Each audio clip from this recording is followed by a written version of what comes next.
forever all the agitating questions relating to our peculiar institution, African slavery as it exists amongst us, the proper status of the Negro in our form of civilization.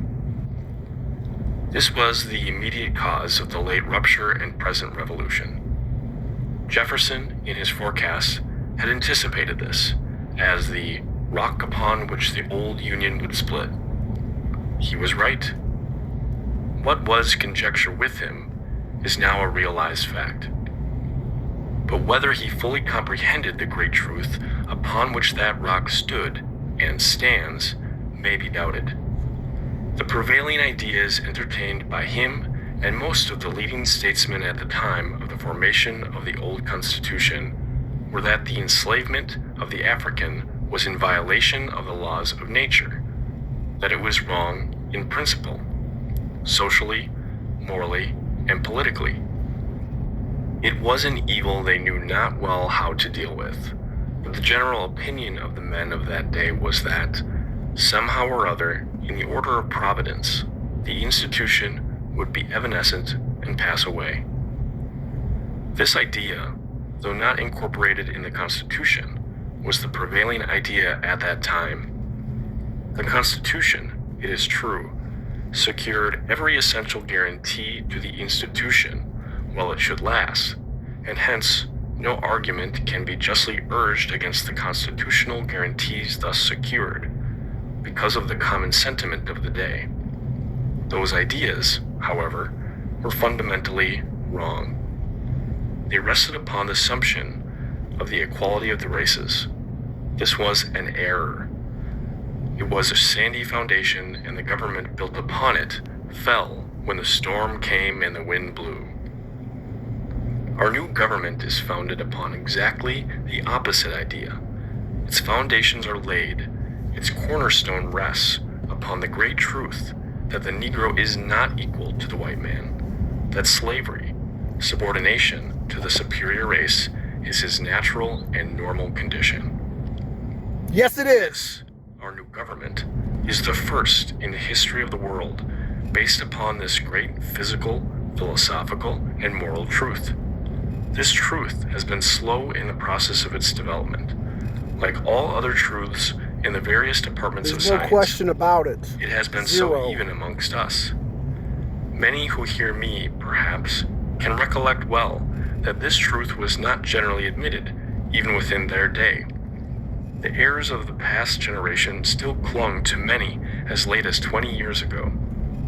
Those at the North, who still cling to these errors with a zeal above knowledge, we justly denominate fanatics.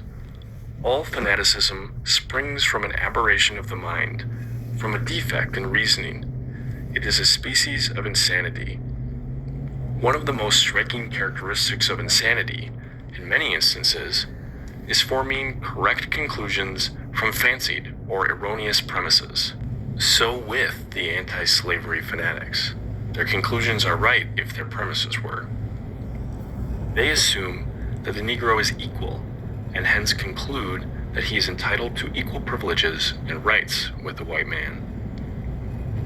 If their premises were correct, their conclusions would be logical and just, but their premise being wrong, their whole argument fails. I recollect once of having heard a gentleman from one of the northern states, of great power and ability, announce in the House of Representatives, with imposing effect, that we of the South would be compelled, ultimately, to yield upon this subject of slavery. Nope. That it was as impossible to war successfully against a principle in politics as it was in physics or mechanics. That the principle would ultimately prevail. That we, in maintaining slavery as it exists with us, were warring against a principle founded in nature, the principle of the equality of men. The reply I made to him was, that upon his own grounds, we should ultimately succeed, and that he and his associates in this crusade against our institutions would ultimately fail.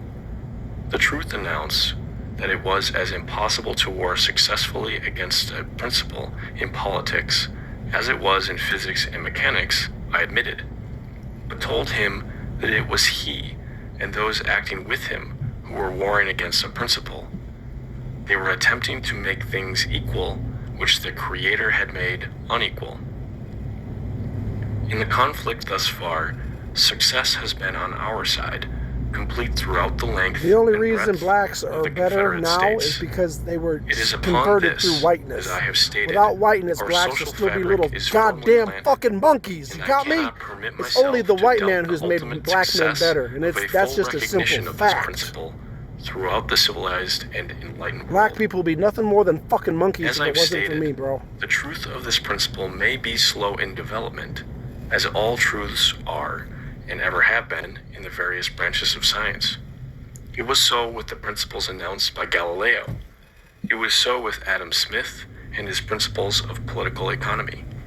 It was so with Harvey and his theory of the circulation of the blood. It is stated